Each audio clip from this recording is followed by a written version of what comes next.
महापुरुष के वचन ही आपको बचाएंगे और इस धरती मंडल पर कोई बचाने वाला नहीं। तुम समझते हो हमारे पास जमीन है, दुकान है, मकान है, व्यापार है, धंधा है, नौकरी चाकरी है, खेती है, तो ये तो कुदरत के एक झटके में खत्म हो गया। ये तो एक झटके का भी मसाला नहीं है। तो ये भूल मत करो। जब आप पैदा हुए तो कुछ नहीं लाए थे, तो कैसे कहते हो हमारा हमारा हमारा? यही तुम्हारा भूल भरम, यही अज्ञानता है कि आप अपनी चीज को नहीं समझते हो, दूसरी चीज को अपना बताते हो। और ये किसी ने आपको बताया नहीं है कि देशी तुम्हारा नहीं जहाँ तुम रह रहे हो, ये तो काल माया का देश। तुम्हारा देश तो सतलोक सच का नामी धाम है। ये जानकारी आपको किसी ने नहीं। ये तो कलयुग में भी संत पधारे, तो ये संतों ने जानकारी आपको दी कि तुम्हारा घर ये नहीं है, ये काल माया का देश है। इसी को मृत्युलोक कहते हैं। यहाँ जो भी आया शरीर लेकर, उसको समय से शरीर छोड़ के जाना। अब यह है जिसने काम का वादा किया है वो काम पूरा करके गया वो भी, लेकिन अपने काम अपने बच्चों को पूरा करके गया। जाना तो सबको है, लेकिन जाने का तरीका अलग है। इसलिए जो काम करने आए वो अपनी इच्छा से गए। उनको कोई न मार सकता न कोई भेज सकता। और बाबा जी ने पहले भी आपसे वादा किया था और आपको जानकारी दी कि बच्चा, गांधी महात्मा तो चूक गए और गोली के शिकार हो गए, लेकिन बच्चा मैं चूकने वाला नहीं हूँ। मैं अपना काम करके ही जाऊंगा। मुझे मारने के लिए सृष्टि में कोई गोला बारूद तैयार नहीं। न मुझे कोई मार सकता है, न मुझे कोई धोखा दे सकता है, न मुझे कोई धन दौलत सामान से खरीद सकता है। मैं अपना काम करने आया हूँ, काम करके ही जाऊंगा। अगर जरूरत पड़ी तो इसी शरीर में 400 वर्ष तक रहूंगा और काम करके ही जाऊंगा। ये कितना बड़ा परिचय जानकारी आपको दी गई, लेकिन आपने गुरु के बच्चों को संभाल के नहीं रखा। इसीलिए भूल भ्रम संदेह में आप चले गए। अभी क्या, जो आगे का समय आ रहा हो तो बहुत खराब। तब आप किसके द्वारे दरवाजे जाओगे, किसका दरवाजा खटखटाओगे, किससे आरजू मिन्नत करोगे, किससे दया मांगोगे? यहाँ तो सब काल के गाल में खड़े हैं। तुम्हें बचाने वाला कौन है? अगर ये सब ध्यान में रखते तो अपने समर्थ मालिक को आप कभी नहीं भूलते, कभी उनका डर नहीं छोड़ते, कभी उन पर अविश्वास नहीं करते। लेकिन तुमने तो कुछ नहीं किया। एक तो कुछ लिया नहीं, और लेने के साथ साथ ये भी लोगों ने झूठा प्रचार किया कि बाबा जी चले गए, यानी तुम्हारा विश्वास ही हटा दिया। अब तुमको कितने बड़े अविश्वास में डाल के पैदा करते, इस अविश्वास में डाल दिया कि जब मुसीबत आपत्ति आती थी तो आप बाबा जी को याद करते, क्योंकि उन्होंने कहा है जब कोई तुम्हारी मदद न करे, जिन देवी देवताओं भगवान खुदा घाट को आप मानते हो, मुसीबत आपत्ति पर सबको याद करो। जब तुम्हारी मदद कोई न करे, तुम जय गुरुदेव प्रभु नाम को याद कर लेना। तुम्हें परिचय मिल जाएगा कि सच्चा कौन है। कलयुग में तुम्हारी मदद कौन करेगा? जो पीछे आए थे युगों में वो करेंगे कि वर्तमान समय का मौजूदा सदगुरु करेगा? तब तुम्हारी समझ में आएगा कि हमारी मदद, हमारा सहयोग, हमारी सुरक्षा रक्षा कौन करेगा। लेकिन ऐसी मुसीबत आपत्ति आने वाली है, उस समय आप किसको याद करोगे? क्योंकि तुमको तो ये प्रचार करके बता दिया गया कि बाबा जी मर गए, चले गए, कभी नहीं आए। यानी हमेशा के लिए तुम्हारा रास्ता ही बंद कर दे। ऐसा झूठा प्रचार किया और तुमको भ्रमित कर दिया और गुरु से तुमको हटा दिया और गुरु की दया से हटा दिया। फिर आप ये बचाओ, अपने बचने के लिए आप किसके आगे फरियाद करोगे? किसकी प्रार्थना करोगे? कौन सुनेगा? तो इतना भ्रामक प्रचार तो कभी किया नहीं है। कहने का मतलब ये है, आज ये कलयुग के भक्त, गुरु भक्त अपने गुरु को झूठा कह रहे, अपने गुरु को झूठ बोलने वाला, वादा खिलाफी करने वाला, दगेबाजी करने वाला सिद्ध कर रहे। क्या ऐसे भक्त कभी आपने सुने थे, पढ़े थे कि अपने गुरु का अपमान करें, अपने गुरु को झूठा कहे कि झूठ बोलने वाला? जबकि लिखा क्या है, संत वचन पलटत नहीं, पलट जात ब्रह्मांड। चाहे ब्रह्म अपनी ब्रह्मांड की रचना में तब्दीली बदलाव क्यों न कर दे, लेकिन संत जो कहेंगे वो करके दिखाएंगे। संतों की जबान दस्तावेज होती, अकाट सत्य, कोई नहीं काट सकता। लेकिन तुमको तो ऐसा भ्रमित कर दिया गया कि गुरु के वचनों को भूल गया। चलो उनकी मौज हो गई, एक बार फिर उनको जानकारी दे दी जाए। तो ये दोबारा आपको ये जन जागरण का अवसर दिया। एक बार गुरु के वचने वादों को सबके कान तक पहुंचा दिया जाए। तो ये 11 बरस से ही हो रहा, बराबर आपको जानकारी दी जा रही।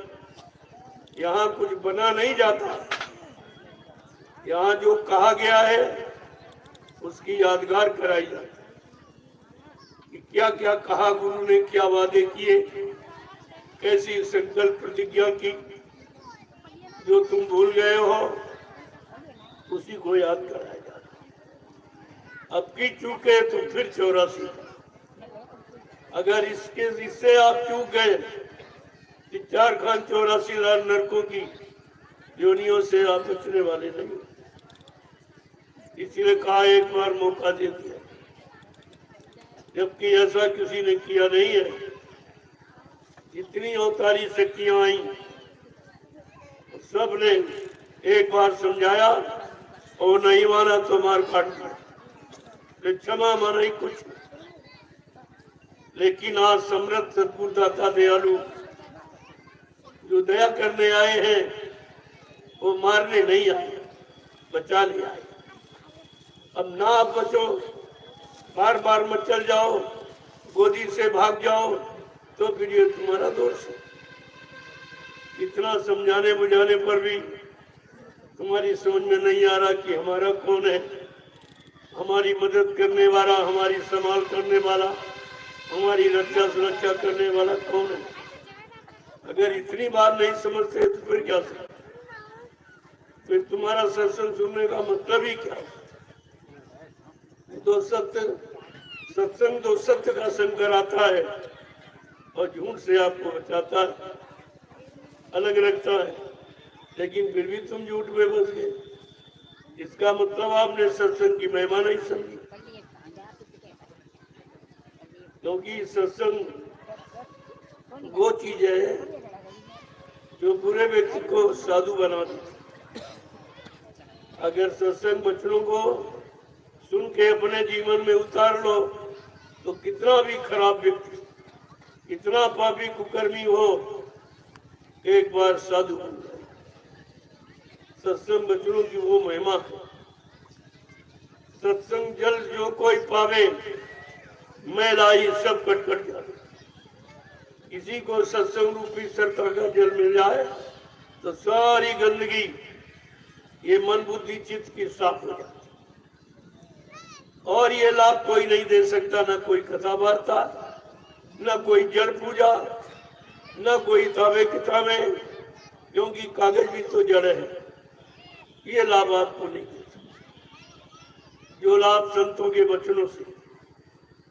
और आपको एक दिन नहीं 60 वर्ष बाबा जी ने सुनाया, मथुरा में 60 साल आपको सुनाया और हिंदुस्तान में बड़े बड़े कार्यक्रम करके जगह जगह आपको सुनाया जानकारी।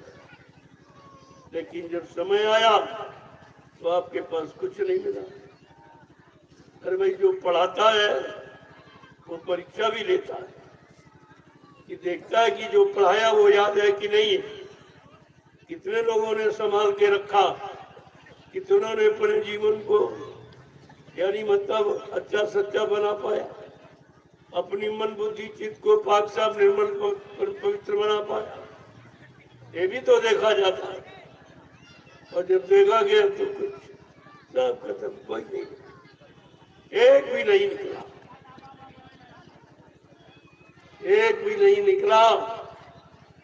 आपने गुरु नानक देव जी महाराज का नाम सुना पड़ा होगा। वो सिखों के प्रथम गुरु थे।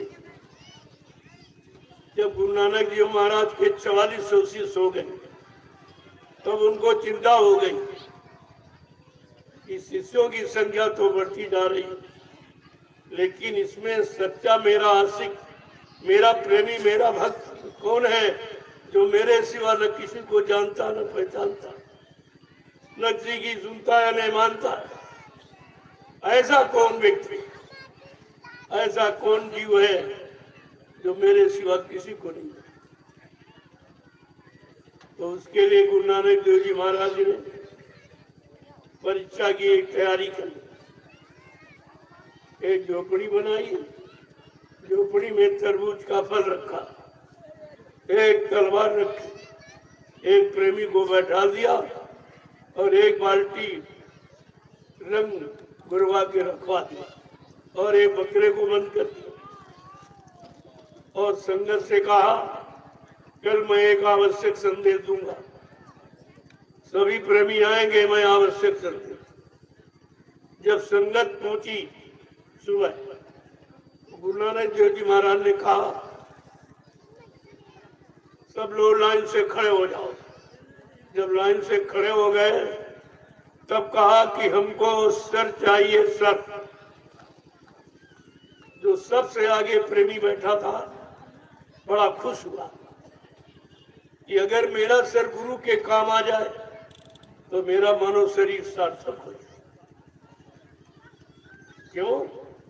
गुरबाणी कहती है, शीश दिए जो गुरु मिले तो सच्चा साथी। अगर शीश देकर गुरु मिल जाए तो इससे बड़ा और क्या। तो वो हंसते हंसते वो प्रेमी झोपड़ी के अंदर चला गया। जो प्रेमी वहां पहले से बैठाला गया था उसने तलवार उठाई और तरबूज पर मारी तो खच की आवाज, बकरे का कान बैठा तो मैं की आवाज। एक लोटा लाल रंग जो गुरवा के रखवाया था फैला दिया, झोपड़ी के बाहर निकल के आया तो रंग देखा तो कहा, रे इसका तो काम हुआ। ऐसे प्रेमियों 1 2 3 4 5 प्रेमी अंदर गए आदेश पर। लेकिन जब छठे का नंबर आया तो गुरु नानक देव जी महाराज ने कहा, हमको सर चाहिए था। तो एकदम भगदड़ मच गई। वहां तो सर मांगा गया, तब भगदड़ मची, और तुम्हारे यहाँ मथुरा में कुछ नहीं मांगा गया, भगदड़ मच गई।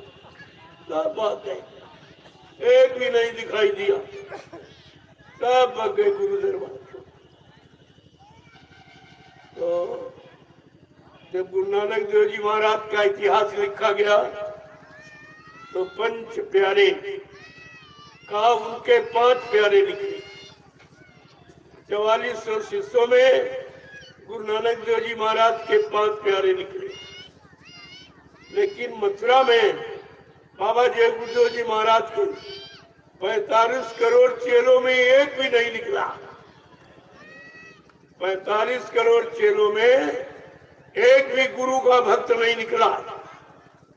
सब, कोई जमीन का, कोई गद्दी का, कोई आश्रम का, कोई रुपए पैसे का, कोई मान सम्मान का, कोई पदों का निकला, लेकिन गुरु का प्रेमी एक भी नहीं। ये कितने अफसोस की बात है कि जिनके 4500 शिष्य हों, 45 करोड़ शिष्यों को जिन्होंने पाठ पढ़ाया सत्यता का और उनको नाम युक्ति दी है जीवात्मा को जगाने की, परमात्मा से मिलाने की, उनमें एक भी नहीं निकला। सब स्वार्थी, लोभी, लालची, परमार्थी कोई। ये है कलयुग।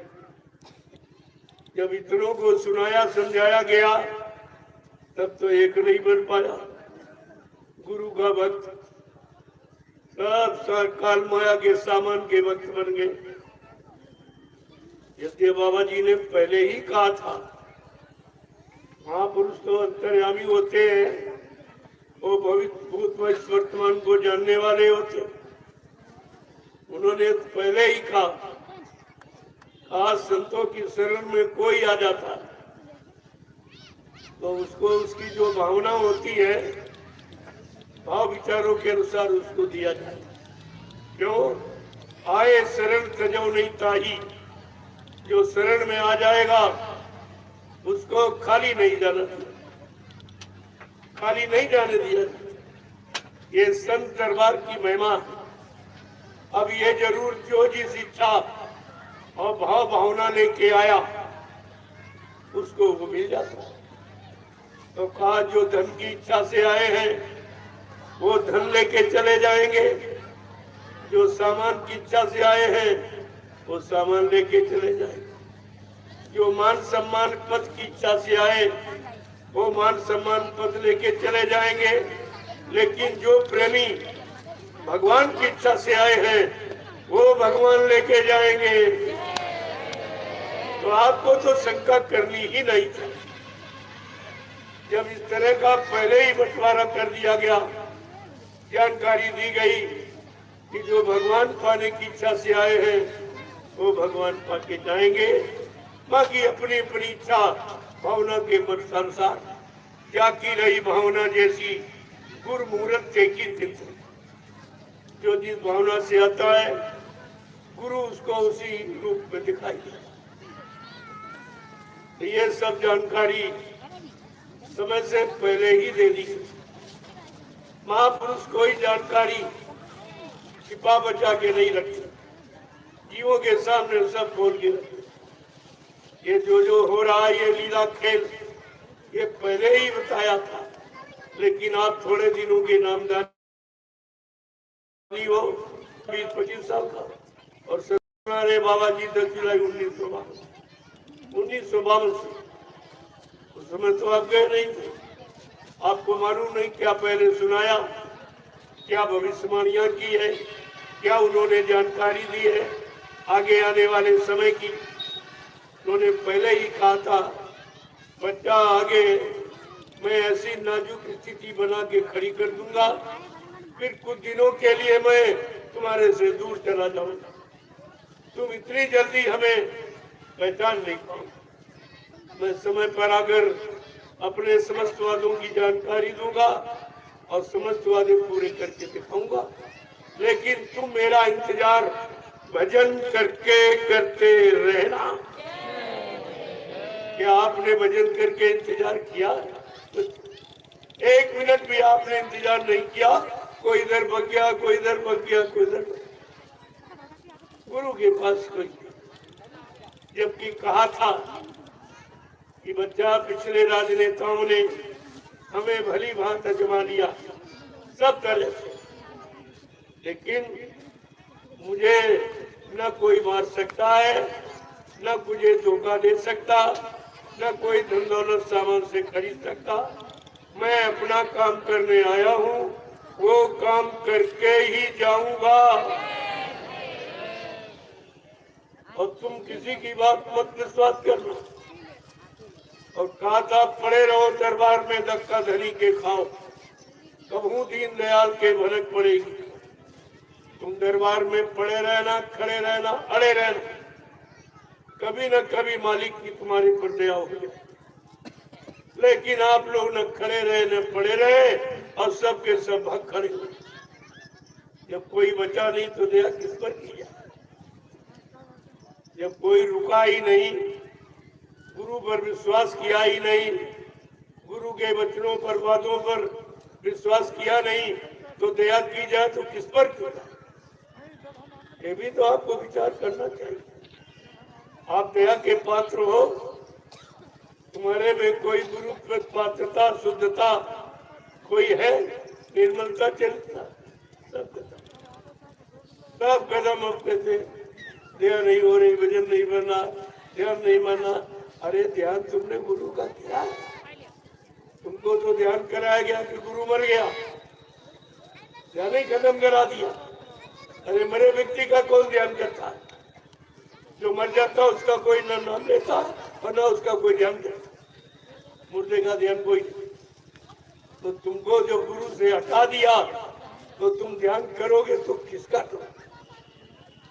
जो मथुरा में पुतला बना के ले गए उसका ध्यान करो, क्या पुतला काम करेगा तुम्हारा? तो जो तुमने भूल भरम की है वही तुम्हारे लिए हानिकारक और वही तुम्हारे लिए बाधा खड़ी हो गई।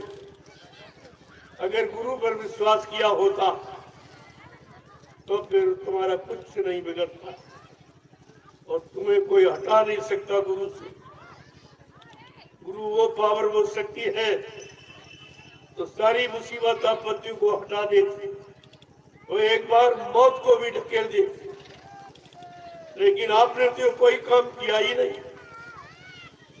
ये हो कहो वो दयालु कृपालु है तो एक बार फिर मौका दे रहे हैं कि चलो भूल गए हो मेरे बच्चों को, वादों को, तो फिर से याद करो और अपनी जगह खड़े होकर सुमरन ध्यान भजन में लग जाओ, तो अभी तुम्हारा काम हो सकता, अभी कुछ बिगड़ा नहीं है। लेकिन अगर अब की बार नहीं जागे तो फिर 84 आपकी न चेते न जागे, फिर 4 खान 84 लाल नरकों की योनियों से तुम्हें कोई बचा नहीं सकता। एक बार ये मौका आपको फिर और जोर शोर से जानकारी दी गई। 11 वर्ष में लगातार पूरे हिंदुस्तान में ये जानकारी दे रहा हूँ। जो बाबा जी ने 10 जुलाई 1952 से सुनाया, समझाया, जो इशारा किया, भविष्यवाणी किया और जो संगठन बनाए परिवर्तन की। पहला संगठन के गुरुदेव धर्म प्रचारक संस्था मथुरा भारत संगठन, दूसरा दूरदर्शी संगठन, तीसरा भूमि ज्योतक काशकार संगठन। गुरु ने परिवर्तन के लिए 3 संगठन बनाए और चेलों ने विचलन कर दिया, सब खत्म कर। ये ऐसे चेले, ऐसे भक्त निकले जिन्होंने गुरु की सारी मर्यादा खत्म, सारी गौरव गरिमा, सारी भूमिका व्यवस्था परिवर्तन की, यानी सब पीछे ढकेल दी। अब आप ये बताइए इनको कौन माफ करेगा? आगे आने वाले समय में क्या ये लोग अपने आप को बाबा जय गुरुदेव जी महाराज का शिष्य कहला सकेंगे? इन्होंने शिष्य बनने का अधिकार भी खो दिया। इससे बड़ा दुर्भाग्य और जीव का क्या हो सकता? और आप उन्हीं के पीछे भाग गए। जो अपने भाग्य को नहीं समझ पाया, बना पाया, वो तुम्हारे भाग्य को क्या बना दिया? जिसने गुरु की महिमा स्वयं नहीं जान पाई, गुरु को अपना नहीं बना पाया, गुरु पर विश्वास नहीं कर पाया, वो तुमको गुरु पर क्या विश्वास कराएगा?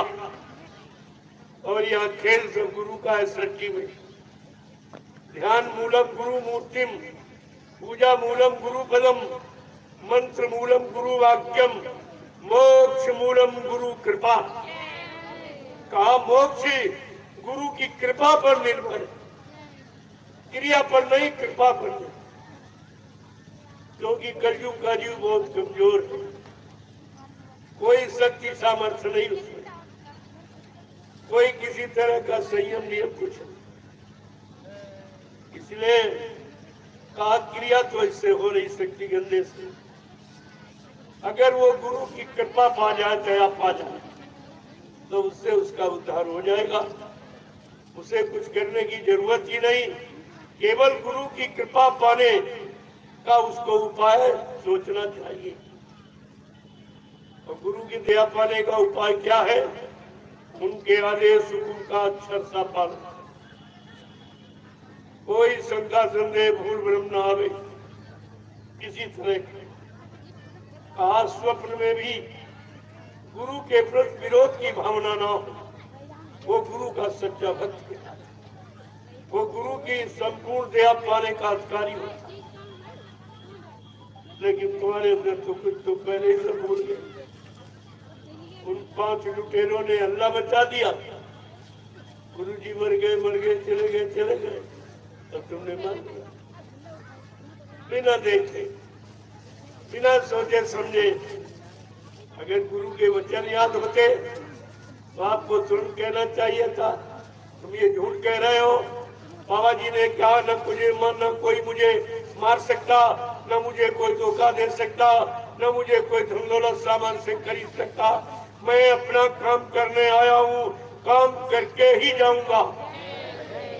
आप ये तुरंत कहते, तुरंत आपको निर्णय मिल जाता कि सत्य क्या।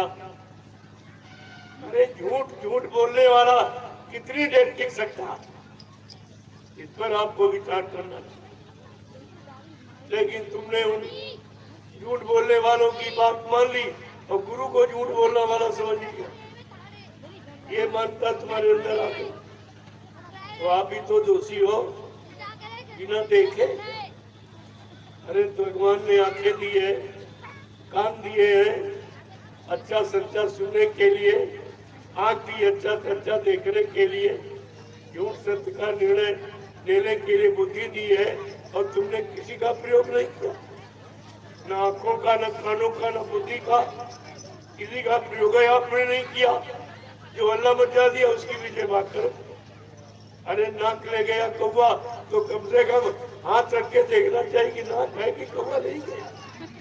कुछ ऐसी तुम्हारी बुद्धि है, ऐसी तुम्हारी समझ है, ऐसा तुम्हारा गुरु भक्ति है, ऐसा तुम्हारा गुरु पर विश्वास है, प्रेम है।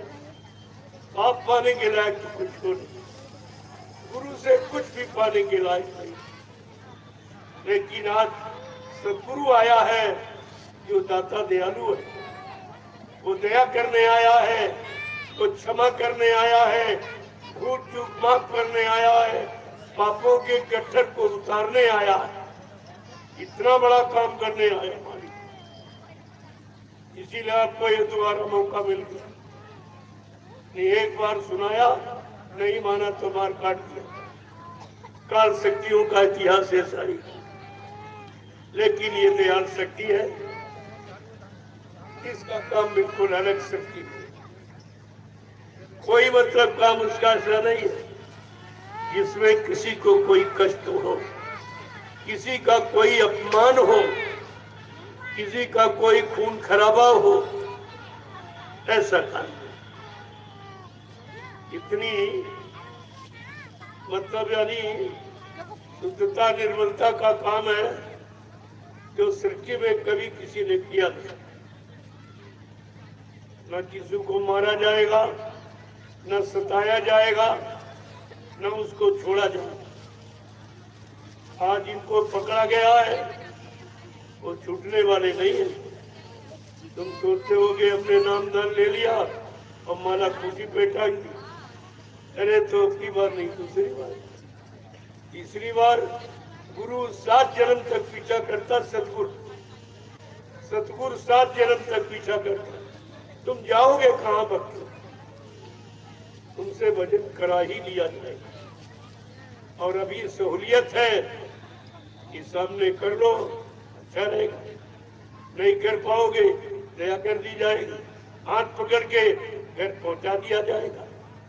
अभी तो छूट है, लेकिन ये शरीर अगर ये जीवन निकल गया फिर आपको दूसरे जीवन में छूट, क्योंकि गुरु अपने धाम चले जाएंगे। उनका काम है सचिव लाने का। जब सचिव ले आएंगे, कलयुग के भगा देंगे, उनका काम हो जाएगा, तो अपने धाम चले जाएंगे। इसलिए कहा था मेरे रहते रहते अपना काम बना दो। अभी आपको सहूलियत छूट है, अभी कभी भजन किया कभी नहीं किया, सुमरन किया कभी नहीं किया, ध्यान किया कभी नहीं किया, अभी तो आपको छूट। अगर तुम घर गृहस्थी परिवार में रहकर अगर 10 मिनट भी करते हो तब भी आपका मान लिया जाएगा कि वो गृह कार्य नाना जंजाला।